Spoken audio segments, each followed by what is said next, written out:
Excellency Mr.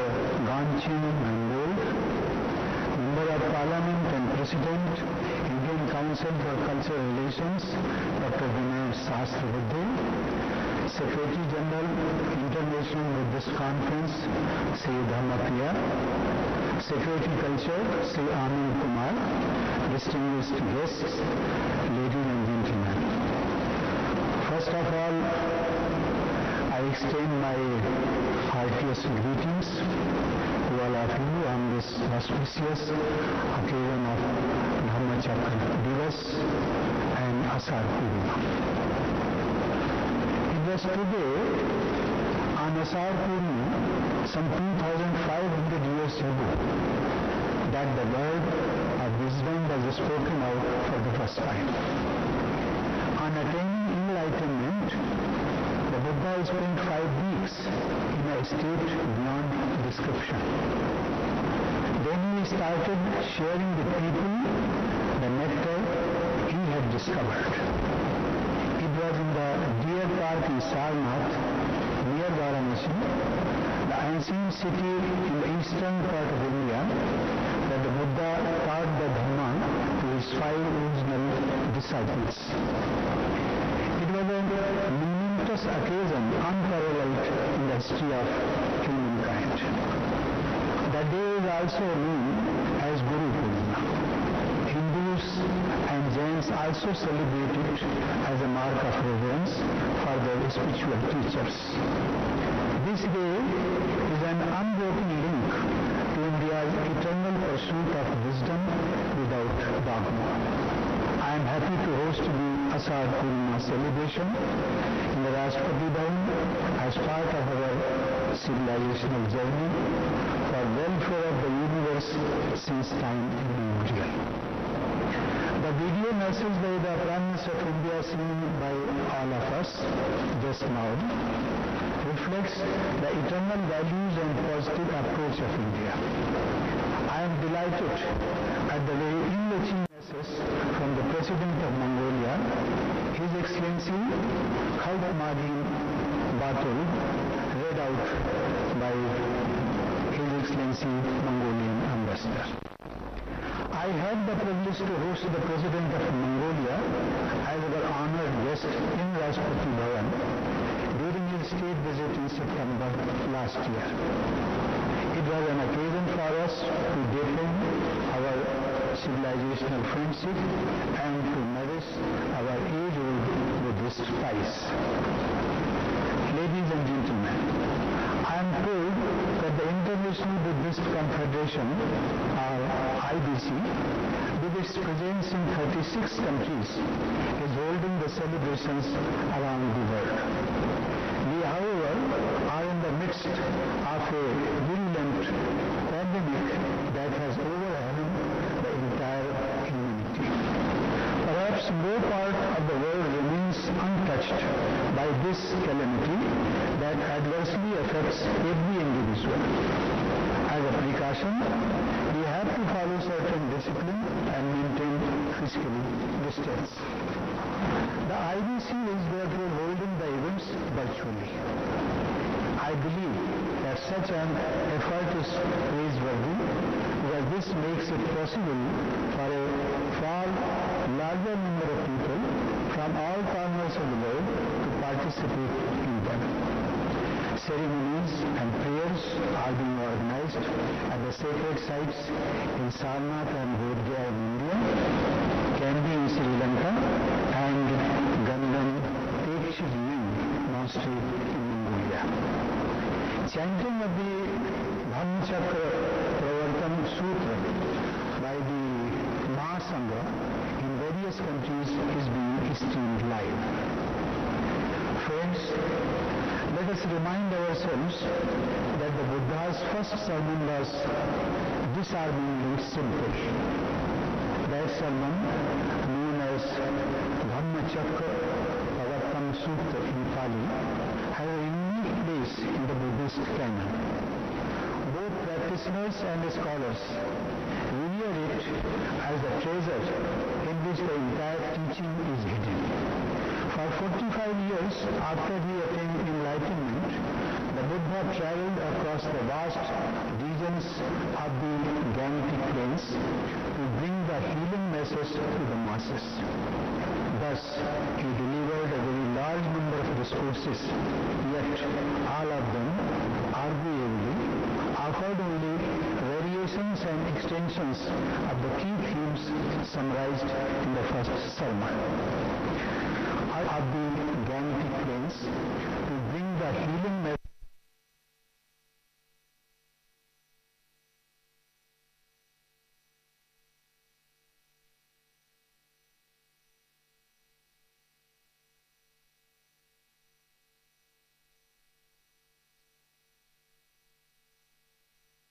Guided by these eternal values.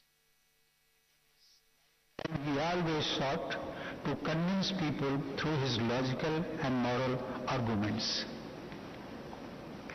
For the Buddha always held that to force oneself to believe and accept a thing without understanding is political and not spiritual or intellectual. This is the precise reason that in his first sermon, the Buddha advises the 5 original disciples to shun the extreme methods and prefer the middle path, that is Madhyam Marga.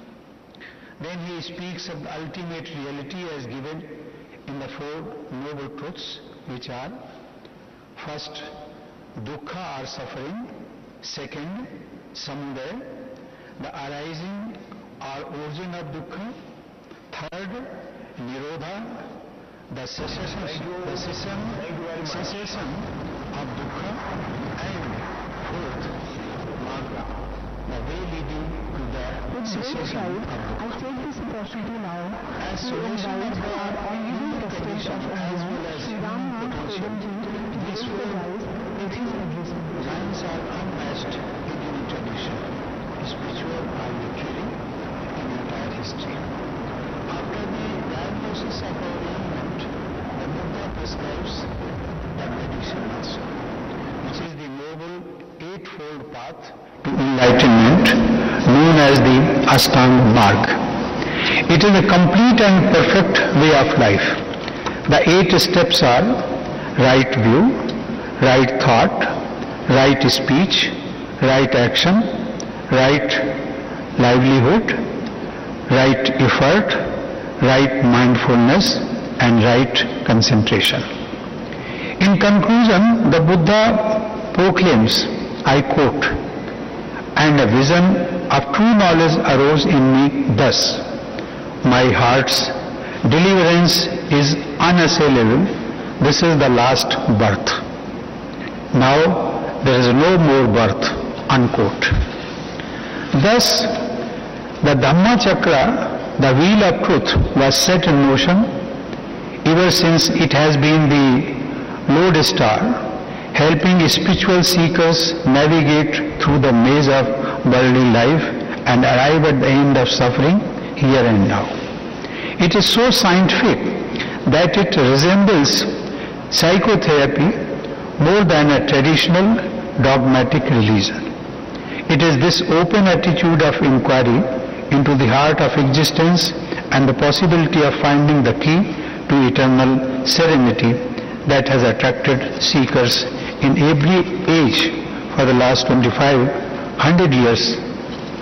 The wheel has come full circle, and the word of Dhamma has in the recent decades spread to distant shores in the West too.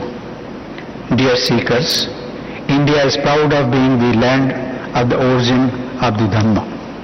It was from India that it began to spread in neighboring regions. There, in new fertile soil and new climate, it grew organically, eventually branching off into various offshoots. In India, we see Buddhism as a fresh expression of the sublime truth. His enlightenment and the subsequent preaching by him for over 4 decades were in line with India's tradition of respect for intellectual liberalism and spiritual diversity. In modern times, 2 exceptionally great Indians Mahatma Gandhi and Baba Sahib Ambedkar found inspiration in the words of the Buddha and went on to shape the destiny of the nation.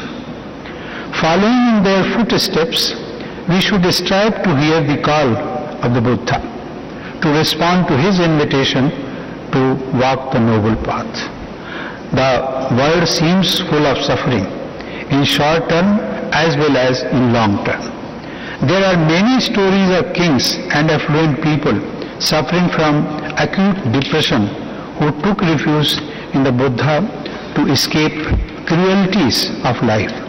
Indeed, the life of the Buddha challenges earlier convictions as he believed in finding a deliverance from suffering in the midst of this imperfect world. Dear friends, today as the pandemic ravages human lives and economies across the globe, the Buddha's message serves like a beacon. He advised people to shun greed, hatred, violence, jealousy and many other vices to find happiness. Contrast this message with the hankering of an unrepentant mankind indulging in the same old violence and degradation of nature. We all know that the moment the virulence of coronavirus slows down, we have a far more serious challenge of climate change before us. Mahatma Gandhi, our father of the nation, knew that the Buddha offered a way out of our present predicament. In 1927, he told the students of the Anand College in Colombo, I quote, "The great master taught us what is known as the right path. And to learn the right path is not merely to pack our brains with many things that sound nice, good and sweet, but to do the right things." Gautam Buddha was so filled with mercy and kindness that it was he who taught us to love not only the members of the human family, but also to love all life, to love all the animal world. And he taught us also the personal purity of life, unquote. In the final phase of his life, the Buddha was acutely conscious of the fact that egotism, driven by envy, hatred, greed and ambition, would undermine compassion and loving kindness. The Buddha therefore encouraged the culture of dialectic and debate among his followers to arrive at their own truth. His cure for human suffering remains as relevant today as it was over 2.5 millennia ago. There is no doubt that the urgency of abiding by the values that the Buddha preached is eternal. By ignoring the soothing wisdom of every spiritual tradition, we have arrived at the juncture where we find ourselves today. It is high time we paid heed. Dear friends, I am grateful to the International Buddhist Confederation for providing me the opportunity to host this event and also to share my thoughts with you. The world has suffered much this year, and I sincerely wish that this sacred day heralds a new ray of hope and grants a glimpse of happiness. I also pray that it lights the lamp of wisdom in the heart of everyone. Atta Deepo Bhav. May we all be blessed.